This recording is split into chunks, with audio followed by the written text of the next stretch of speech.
आज आपके अपने चैनल थ्रिलर्स विद कुणाल में आपका स्वागत करता हूं। उम्मीद करता हूं आपकी दिवाली बहुत अच्छी बीती होगी। आपने अपनों के बीच में अपने तरीके से खुशियां बिखेरी होंगी।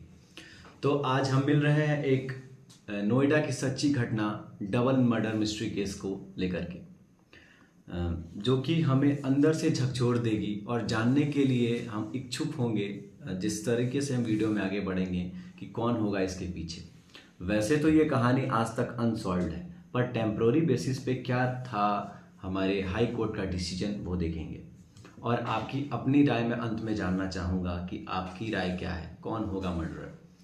तो इस कहानी को हम कुछ स्टेजेस में देखेंगे। पहले स्टेज में हम देखेंगे कि किसका मर्डर हुआ, किस तरीके से हुआ, और दूसरे पहलू में देखेंगे कि वाकई में इस केस पे पुलिस ने सही से काम किया या नहीं किया, किस तरीके से किया।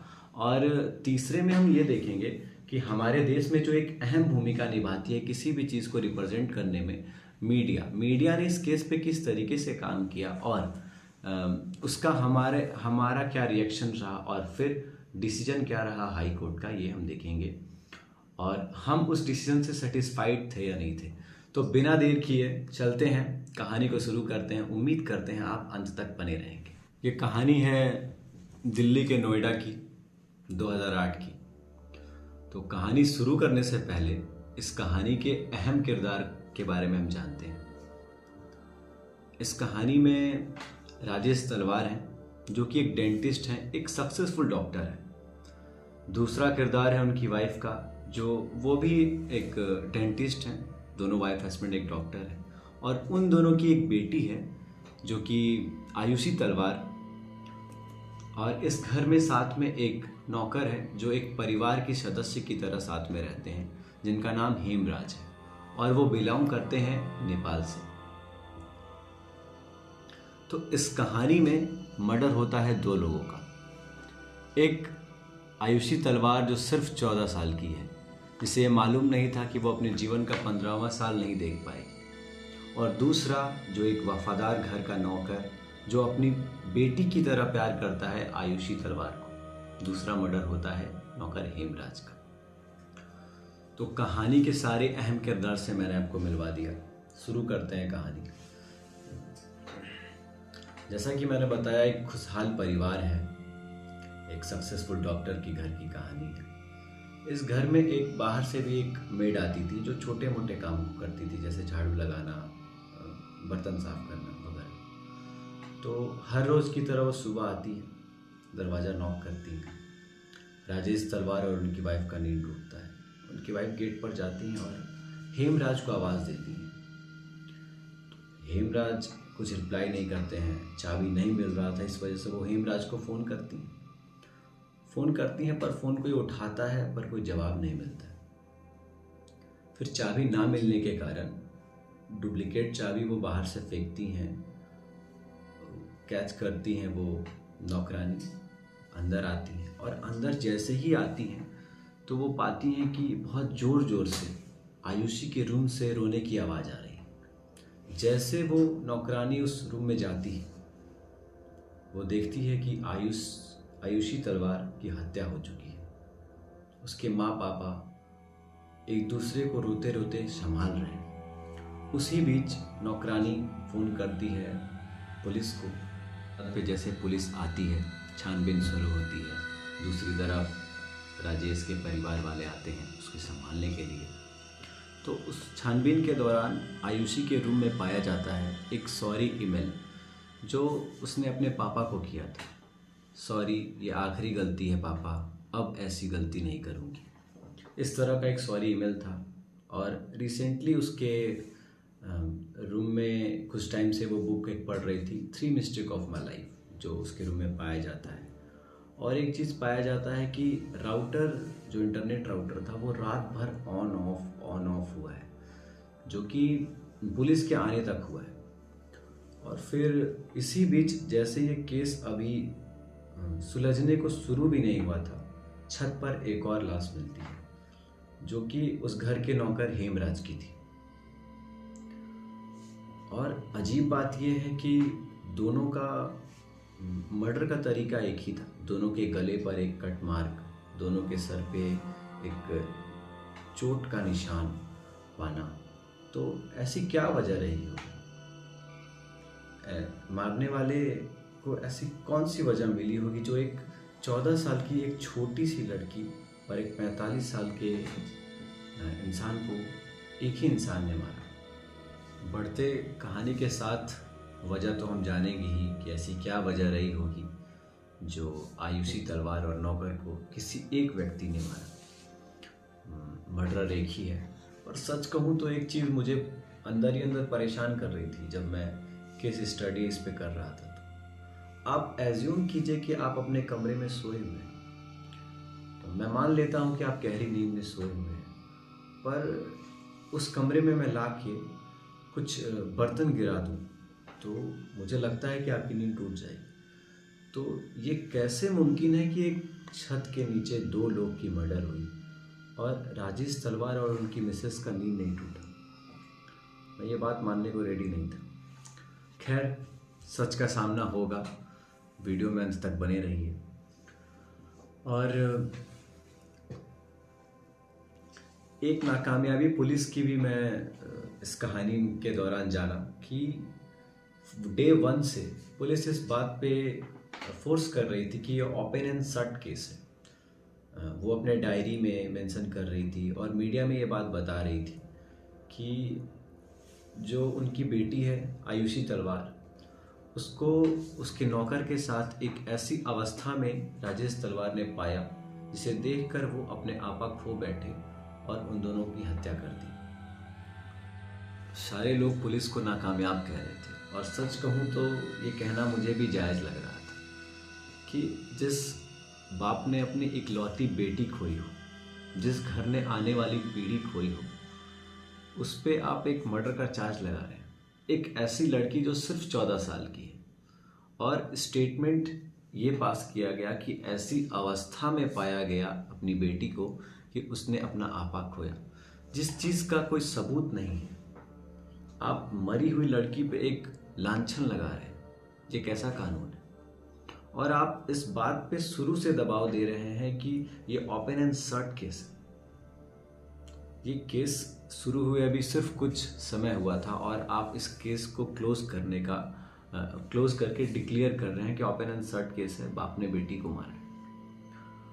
पर ये बात सच कहूँ तो ना मैं मानने को रेडी था जब मैं पढ़ रहा था इस स्टोरी पे, केस का मतलब डॉक्यूमेंट्रीज बना रहा था, देख रहा था, और ना ही उस समय की पब्लिक थी। तो फिर इस बात को मीडिया ने एक बखूबी उछाला एक बड़े लेवल पे, ये नेशनल न्यूज़ बनी और फिर मीडिया का प्रेशर होने के बाद, लोगों का प्रेशर, लोगों के आंखों में गुस्सा होने के बाद ये केस ट्रांसफ़र हुआ सीबीआई को। केस ट्रांसफ़र हुआ, सीबीआई ने सबसे पहले पुलिस पे इंक्वायरी बैठाई कि ये किस तरह का जांच पड़ताल है। जब आप लोकेशन पे गए, क्राइम सीन पे गए, बिना फॉरेंसिक टीम के आप गए, आपको किसी भी चीज़ को उन्होंने प्रॉपर वे से नहीं किया था, तो सही में ये कहीं ना कहीं पुलिस की नाकामयाबी थी जो केस इतना लंबा खिंच रहा था। और फिर पुलिस के इंक्वायरी के साथ साथ नए सिरे से सीबीआई ने इस केस को शुरू किया। शुरू करने के दौरान पुलिस ने एक चीज़ नोटिस की कि हमारे हिंदू धर्म में ऐसा है कि हम जब कभी भी किसी की मृत्यु के बाद उसके शांति के लिए पूजा करते हैं तो मृत्यु का समय बताया जाता है, और उसके माँ बाप ने वो समय 2 बजे बताया था। तो पुलिस ये सवाल करती है कि आपने किस बेसिस पे 2 बजे बताया ये समय? तो राजेश तलवार का सीधा सा जवाब था कि समय बताना ज़रूरी था, एक अनुमान हमने लगाया कि 2 बजे हुई होगी। और इस बात को सीबीआई ने पकड़ के रखा था कि किस बेसिस पे आपने 2 बजे बताया, और कुछ सबूत वैसे कुछ मिल नहीं रहे थे जिस पे सीबीआई काम करे, और फिर भी सीबीआई अपनी तरफ से लगी। राजेश तलवार के घर की तलाशी की अनुमति लेती है, उसके घर में फिर जांच पड़ताल होता है, तो कुछ नौकर के रूम में कुछ बियर के बोतल पाए जाते हैं। जिससे एक चीज़ क्लियर हुआ कि कुछ लोग और थे वहाँ, क्योंकि जो नौकर था वो शराब पीता ही नहीं था। और एक बात जो मिसिंग थी, जैसा कि शुरू में मैंने बताया था कि उसकी वाइफ ने चाबी के लिए सुबह सुबह नौकर को फ़ोन किया था, हेमराज को, तो कोई उठाया था और फिर कट हो गया। तो ये एक सवाल कि हेमराज का फ़ोन किसने उठाया, और उठाया तो फिर कट क्यों कर दिया। बाद में वो नंबर बंद आ रहा था, तो केस कहीं ना कहीं खुल रहा था धीरे धीरे। कुछ लोग, अब वो लोग कौन थे जो उस दिन हेमराज के साथ, घर के नौकर के साथ उस दिन थे, और वो नंबर किसके पास था हेमराज का। इन सवालों में ही कहीं ना कहीं पूरा केस उलझा हुआ था। सीबीआई इस केस में आगे बढ़ी। मालूम चला कि 2 लोग वहाँ मौजूद थे उस रात नौकर के साथ, हेमराज के साथ, जो कि एक उसके गांव का कन्हैया और उस घर का एक ड्राइवर राजपाल था। और ये चीज़ें प्रूफ नहीं है, बस कन्हैया जो उनका दोस्त था उसका स्टेटमेंट है। इस चीज़ पे आज तक कोई क्लियरिफिकेशन नहीं है कि ये सीबीआई ने प्रेशर दे कर के ये स्टेटमेंट रिसीव किया था या फिर कन्हैया अपने मन से ये स्टेटमेंट दिया।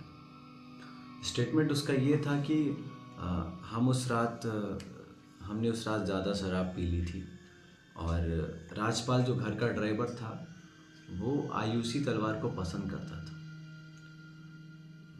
और उस रात वो ज़बरदस्ती चला गया उसके कमरे में, ज़बरदस्ती करने की कोशिश की, और उस बीच वो उसकी हत्या कर दिया।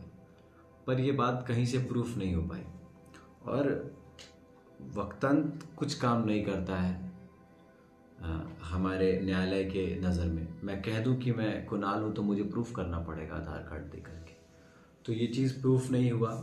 और फिर कहीं ना कहीं सीबीआई भी इसमें नाकामयाब रही। एक लंबा वक्त गुजरता रहा, कुछ आउटपुट नहीं मिल रहा था।